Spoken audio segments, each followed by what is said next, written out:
আসসালামু আলাইকুম প্রিয় দর্শক, অন্য মঞ্চের আলাপচারিতায় আপনাদের সকলকে আমন্ত্রণ জানাচ্ছি। বাংলাদেশের রাজনৈতিক ইতিহাসে অনেক সাহসী নেত্রী এসেছে। আমাদের প্রজন্ম যারা আমরা এখন রাজনীতি নিয়ে কথা বলি, রাজনীতি দেখার সুযোগ পেয়েছি, মানে আমরা যাকে সাহসী হিসেবে চিনি, রুমিন ফারহানা একজন অন্যতম। 17 বছর বিএনপির মতো অথর্ব অযোগ্য একটা মেরুদণ্ডহীন দলকে তিনি টেনে নিয়ে গেছেন।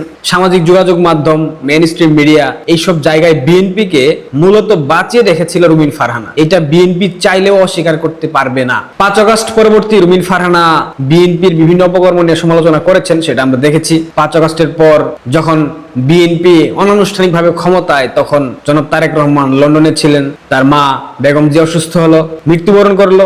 এরপর রুমিন ফারহানাকে বহিষ্কার করা হলো। রুমিন ফারহানা বহিষ্কার হওয়ার পর তিনি স্বতন্ত্র নির্বাচন করলেন, জয়ী হলেন। রুমিন ফারহানার একটা ক্যারেক্টার আছে, তিনি সবসময় ক্ষমতাকে প্রশ্ন করতে ভালোবাসেন। তিনি ক্ষমতাকে প্রশ্ন করেন, ক্ষমতাকে বৃদ্ধাঙ্গুলি দেখান।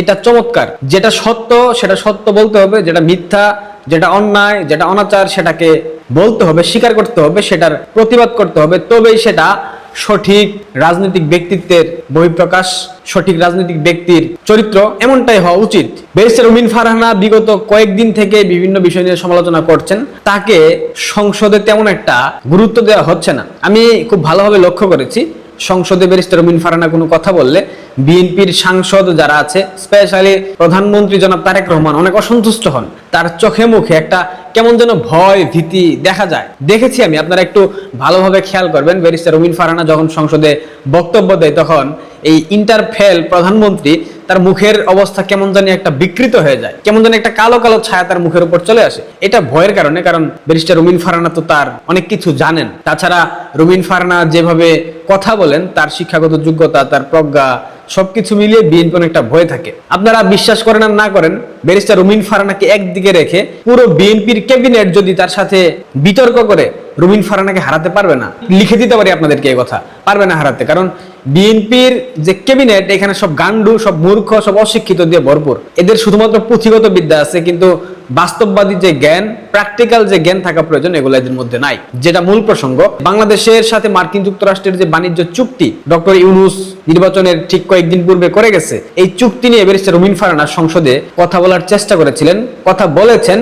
আসেন ব্যারিস্টার রুমিন ফারহানার বক্তব্যটা শুনি। অনির্বাচিত সরকার এই ধরনের চুক্তি স্বাক্ষর করতে পারে না, এবং এই চুক্তিতে অনেকগুলো ক্লজ আছে যেটা বাংলাদেশের স্বার্থ বিরোধী। সুতরাং নির্বাচনের পরে যখন একটি নির্বাচিত সরকার আসবে, তখন যেন এই চুক্তিটি স্বাক্ষরিত হয়। কিন্তু আনফরচুনেটলি আমরা দেখলাম যে না, অন্তর্বর্তীকালীন সরকার শুনল না, এবং 9 ফেব্রুয়ারি এই চুক্তিটি স্বাক্ষরিত হয়। মাননীয় স্পিকার, এই চুক্তির শর্ত অনুযায়ী প্রতিযোগিতামূলক। মাননীয় সদস্য, আমার বক্তব্য শুনুন। এটি কোনো পয়েন্ট অফ অর্ডার হলো না। 301 বিধিতে আপনি পড়লে দেখতে পাবেন যে পয়েন্ট অফ অর্ডার সংসদে চলমান বিষয়ের উপর হতে হয়, কিংবা সংসদ কাজে শৃঙ্খলা রক্ষার জন্য হতে হয়। আপনি একটি নতুন প্রশ্ন উত্থাপন করেছেন, আপনি নোটিশ দেন, এটি বিবেচনা করে দেখা হবে। ধন্যবাদ। মাননীয় স্পিকার, একটা মিনিট। মাননীয় স্পিকার, এই চুক্তিটি 60 দিনের মধ্যে যদি সরকার চায়, তারা এটিকে বাতিল করতে পারে এবং চুক্তিটি সংসদে আনা হোক। এটি পয়েন্ট অফ অর্ডার হিসেবে গ্রহণ করতে পারছি না বলে দুঃখিত। স্পিকার তার সেই বক্তব্যকে থামিয়ে দিয়েছে, তাকে কথা বলতে দেয়নি। স্পিকার স্পষ্ট জানিয়ে দিয়েছে এটা পয়েন্ট অফ অর্ডারে অন্তর্ভুক্ত করতে পারবে না, পারছে না। তার জন্য দুঃখিত। সংসদে শুধুমাত্র চলমান বিষয়ের উপর পয়েন্ট অফ অর্ডার অন্তর্ভুক্ত হয়, একথাই তো বলেছে স্পিকার। তার মানে আপনারা ভাবেন, এই চুক্তি নিয়ে জাতীয় সংসদে দুইটা দল, বিএনপি এবং জামায়াত, এরা কোনো কথা বলে নাই এখন পর্যন্ত। এই চুক্তি নিয়ে যত বিতর্ক হচ্ছে, সামাজিক যোগাযোগ মাধ্যম, মেইন স্ট্রিম মিডিয়াতে যতগুলা রাজনৈতিক বিশ্লেষকরা টকশো করতেছে, প্রত্যেকটা জায়গায় এই চুক্তির বিভিন্ন বিষয় তুলে ধরা হচ্ছে। এই চুক্তি একটা অসম চুক্তি, এই চুক্তি বাংলাদেশের স্বার্থবিরোধী চুক্তি, এই চুক্তি বাংলাদেশের স্বাধীনতা, সার্বভৌমত্বকে ক্ষুণ্ণ করবে। এইসব কিন্তু সবাই জানে। বর্তমান সরকার এবং বিরোধী দল তারাও ভালোভাবে জানে এই চুক্তির ফলে বাংলাদেশ আসলে কোথায় গিয়ে দাঁড়াবে। তারপরেও এই চুক্তি নিয়ে কোনো একটা সংসদ সদস্য মন্তব্য আজ অবধি করে নাই। ব্যারিস্টার রুমিন ফারহানা এখানে সাহসিকতা দেখিয়েছেন, যার কারণে বললাম ব্যারিস্টার রুমিন ফারহানা ক্ষমতাকে প্রশ্ন করতে পারেন, ক্ষমতাকে প্রশ্ন করেন, তিনি সঠিক কথা বলতে পছন্দ করেন। তার ব্যক্তি রুমিন ফারহানা কেমন সেটা আমার দেখার বিষয় না, কিন্তু তিনি যে একটা অসম চুক্তির বিরুদ্ধে প্রতিবাদ জানাতে চেয়েছিলেন বা জানিয়েছেন, সংসদে বিষয়টাকে উত্থাপন করার কথা বলেছেন, অর্থাৎ এই মার্কিন বাণিজ্য চুক্তি তিনি সংসদে উত্থাপন করে পুনর্বিবেচনা করার কথা বলেছেন, এবং 60 দিনের মধ্যে নির্বাচিত সরকার এই চুক্তি চাইলে বাতিল করতে পারে, এই বিষয়টাও তিনি উত্থাপন করেছেন। কিন্তু সংসদের দালাল স্পিকার তাকে থামিয়ে দিয়েছে। এটা নাকি পয়েন্ট অফ অর্ডারে অন্তর্ভুক্ত করা যাবে না। তো কোনটা পয়েন্ট অফ অর্ডারে অন্তর্ভুক্ত করা যাবে? ঝুলাই সনদ? কোথায় কোন নাম পরিবর্তন করতে হবে? এইসব এত নাটক এই সরকার এবং বিরোধী দল করতেছে, সব সাজানো নাটক। আওয়ামী লীগ নাই, যার জন্য এসব নাটক আমাদেরকে দেখতে হচ্ছে এবং এই নাটকের মধ্য দিয়ে আমাদেরকে যেতে হবে। কি একটা দুর্ভাগা জাতি বাঙালি, এই দুর্ভাগা জাতি। আহা, এমন একটা প্রধানমন্ত্রী পাইছে যে কিনা শুধুমাত্র ক্ষমতার জন্য নিজের দেশের স্বাধীনতা, সার্বভৌমত্ব সবকিছু বিক্রি করে দিয়ে আসছে এবং ক্ষমতায় টিকে থাকবার জন্য তার পশ্চাৎ দেশ পর্যন্ত বর্গা দিয়েছে। বিএনপি জামাত কেন কথা বলতেছে না জানেন? কারণ এই দেশ বিক্রি করে, সৌদা করে যে পয়সা পেয়েছে, এই পয়সার ভাগ বাটোয়ারা তারা সবাই পেয়েছে। সেক্ষেত্রে এইসব নিয়ে আমরা যতই সমালোচনা করি না কেন, এই চুক্তি বাতিল হবে না। এই চুক্তিকে সঠিকভাবে বাস্তবায়ন করবার জন্য যা যা করা প্রয়োজন, প্রত্যেকটা কাজ জামায়াত বিএনপি সুনিপুণভাবে করবে। তাদের মধ্যকার যে আভ্যন্তরীণ দ্বন্দ্ব আপনারা দেখতে পাচ্ছেন, এগুলা সব লোক দেখানো, নাটক সাজানো, স্ক্রিপ্টেড, সব বোঝা শেষ। এরপরেও যদি আপনারা না বুঝেন, তাহলে আপনাদেরকে আর বোঝানোর মতো সক্ষমতা পৃথিবীর কারোর মধ্যে নাই, এটা আমি বিশ্বাস করি। এই মার্কিন বাণিজ্য চুক্তির ফলে বাংলাদেশের কতটা ক্ষতি হয়ে গেছে, কি ক্ষতি হয়েছে আপনারা কেউ ভাবতেও পারবেন না। এখনো আপনারা চুপচাপ নীরব হয়ে আছেন। কতদিন নীরব হয়ে থাকবেন? আপনারা থাকেন, আমরা দেখতে চাই। আমরা অপেক্ষায় রইলাম আপনাদের নীরবতা কবে ভেঙে আপনারা প্রতিবাদ শুরু করেন। সবশেষে ব্যারিস্টার উমিন ফারহানাকে আরো একটা ধন্যবাদ। ভালো থাকবেন। রাষ্ট্রপতি মোহাম্মদ শাহাবুদ্দিন পদত্যাগ করতে চান, যদিও এখনো পুরো 2 বছর তার রাষ্ট্রপতি পদে থাকার মেয়াদ আছে। তা সত্ত্বেও রাষ্ট্রপতির ঘনিষ্ঠ একটি সূত্র বলছে মোহাম্মদ শাহাবুদ্দিন দায়িত্ব থেকে ইস্তফা দিয়ে বঙ্গভবন ছাড়তে চান। ইতিমধ্যে বিষয়টি বিএনপি ও সরকারের শীর্ষ মহলকে তিনি অনানুষ্ঠানিকভাবে জানিয়েছেন। তবে বিএনপির একটি সূত্র বলছে, রাষ্ট্রপতির দায়িত্বে থাকতে না চাওয়ার বিষয়ে বিএনপি ও সরকারের শীর্ষ মহল থেকে এখনো কোনো প্রতিক্রিয়া জানানো হয়নি। বিএনপি এই মুহূর্তে রাষ্ট্রপতি মোহাম্মদ শাহাবুদ্দিনের সরে যাওয়া বা ওই পদে পরিবর্তনের চিন্তাও করছে না। এমনকি রাষ্ট্রপ্রধানের পদ পরিবর্তনের প্রশ্নে সরকারের নীতি নির্ধারণী পর্যায়ে এখনো তেমন একটা আলোচনা হয়নি বলে সংশ্লিষ্ট একাধিক সূত্রে জানা গেছে। এর মধ্যে অধ্যাপক ইউনূসের আমলে রাষ্ট্রপতির বঙ্গভবনের বাইরে যাওয়া নিয়ে যে অলিখিত নিষেধাজ্ঞা ছিল, সেটি থেকে মুক্তি পেয়ে 2024 সালের 5 আগস্টের পর প্রথমবারের মতো স্ত্রীকে নিয়ে বিদেশ সফরে যাচ্ছেন রাষ্ট্রপতি মোহাম্মদ শাহাবুদ্দিন। চিকিৎসা ও নিয়মিত স্বাস্থ্য পরীক্ষার উদ্দেশ্যে তিনি আগামী 9 মে লন্ডন সফরে যাবেন। চিকিৎসা শেষে আগামী 17 মে দেশে ফেরার কথা রয়েছে রাষ্ট্রপতির। প্রশ্ন হলো, অন্তর্বর্তী সরকার আমলের গৃহবন্দিত্ব আর অপমানের জীবন কাটিয়ে যে ভালো আছেন, সেটি রাষ্ট্রপতি কিছুদিন আগে বাংলাদেশের একটি গণমাধ্যমকে সাক্ষাৎকারে বলেছেন। বিএনপি সরকার ইউনূসের আমলে কেড়ে নেওয়া কিছু সুবিধাও রাষ্ট্রপতি দপ্তরে ফেরত দিয়েছে। তারপরও কেন রাষ্ট্রপতি দায়িত্ব ছেড়ে দেওয়ার কথা ভাবছেন?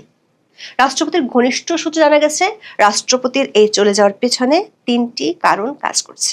আওয়ামী লীগ সরকারের সময় 2023 সালের 24 এপ্রিল 5 বছরের জন্য রাষ্ট্রপতি হিসেবে শপথ নেন মোহাম্মদ শাহাবুদ্দিন। বাংলাদেশের সংবিধান অনুযায়ী রাষ্ট্রপ্রধান হিসেবে মোহাম্মদ শাহাবুদ্দিন বাংলাদেশের সশস্ত্র বাহিনীর সর্বাধিনায়ক। এর বাইরে পদটি মূলত অনানুষ্ঠানিক। দেশের কার্যনির্বাহী ক্ষমতা থাকে প্রধানমন্ত্রী ও মন্ত্রিসভার হাতে। দায়িত্ব নেওয়ার 16 মাসের মাথায় অভাবনীয় এক পরিস্থিতির মধ্যে পড়েন তিনি। কোটা সংস্কার আন্দোলনে আওয়ামী লীগ সরকারের পতন ঘটে। তখনকার প্রধানমন্ত্রী শেখ হাসিনা চলে যান ভারতে। আওয়ামী লীগ সরকার পদত্যাগের পর মোহাম্মদ শাহাবুদ্দিনের অবস্থান বেশ গুরুত্ব পেয়েছিল। সংসদ ভেঙে দেওয়ার পর তিনিই ছিলেন দেশের শেষ সাংবিধানিক কর্তৃপক্ষ। অন্য কোনো সাংবিধানিক পদে শেখ হাসিনা আমলে নিয়োগ করা কেউ থাকতে পারেননি মোহাম্মদ ইউনূসের আমলে। এমনকি অনেককে জেলেও যেতে হয়েছিল। কিন্তু বঙ্গভবনের থেকে যান মোহাম্মদ শাহাবুদ্দিন, তাকেই সংসদ বিলুপ্ত করার আদেশ দিতে হয়েছে। মোহাম্মদ ইউনূসের নেতৃত্বাধীন অন্তর্বর্তী সরকারকে শপথ পড়াতে হয়েছে। অন্তর্বর্তী সরকার নেওয়ার সিদ্ধান্তগুলোকে অধ্যাদেশে পরিণত করতে তাকেই সই দেওয়ার আনুষ্ঠানিকতা সারতে হয়েছে। এমনকি নির্বাচনের পর তারেক রহমানের নতুন সরকারও রাষ্ট্রপতি শাহাবুদ্দিনের কাছ থেকে শপথ নিয়েছে। সংসদের প্রথম অধিবেশনে বিএনপির মন্ত্রিসভার অনুমোদন করা ভাষণও দিতে হয়েছে। মোহাম্মদ ইউনূসের আমলে তিনি যে বেশ চাপের মধ্যে ছিলেন এবং এক ধরনের বঙ্গভবনের 4 দেয়ালের মধ্যে বন্দী ছিলেন, তা নিয়ে নিজের মুখে প্রথম বোমা ফাটান ত্রয়োদশ জাতীয় সংসদ নির্বাচনের তফসিল ঘোষণার দিনই। 2025 সালের 11 ডিসেম্বর আন্তর্জাতিক সংবাদ মাধ্যম রয়টার্সকে হোয়াটসঅ্যাপে দেয়া এক সাক্ষাৎকারে জানিয়েছিলেন, তাকে ঘিরে মোহাম্মদ ইউনূস সরকারের কর্মকাণ্ডে তিনি অপমান বোধ করেছেন, সেজন্য ফেব্রুয়ারির সংসদ নির্বাচনের পর নিজের পদ থেকে সরে যেতে চান বলে নিজেই বলেছিলেন। এর মধ্যে নির্বাচন হয়ে যায়, বিএনপি সরকার গঠন করে। এরপর গত 20 ফেব্রুয়ারি দৈনিক কালের কণ্ঠকে দেয়া এক সাক্ষাৎকারে ইউনূস সরকারের আমলে কিভাবে তাকে মানসিক চাপের মধ্যে রাখা হয়েছিল সে কাহিনীগুলো তুলে ধরেন। তিনি জানিয়েছিলেন মোহাম্মদ ইউনূসের নেতৃত্বাধীন সরকার যেমন তাকে অপসারণের চেষ্টা চালিয়েছিল, তেমনি বিদেশ সফর আটকানো, কূটনৈতিক মিশন থেকে ছবি নামিয়ে ফেলা, প্রেস উইংকে অপসারণের মতো ঘটনাও ঘটিয়েছে।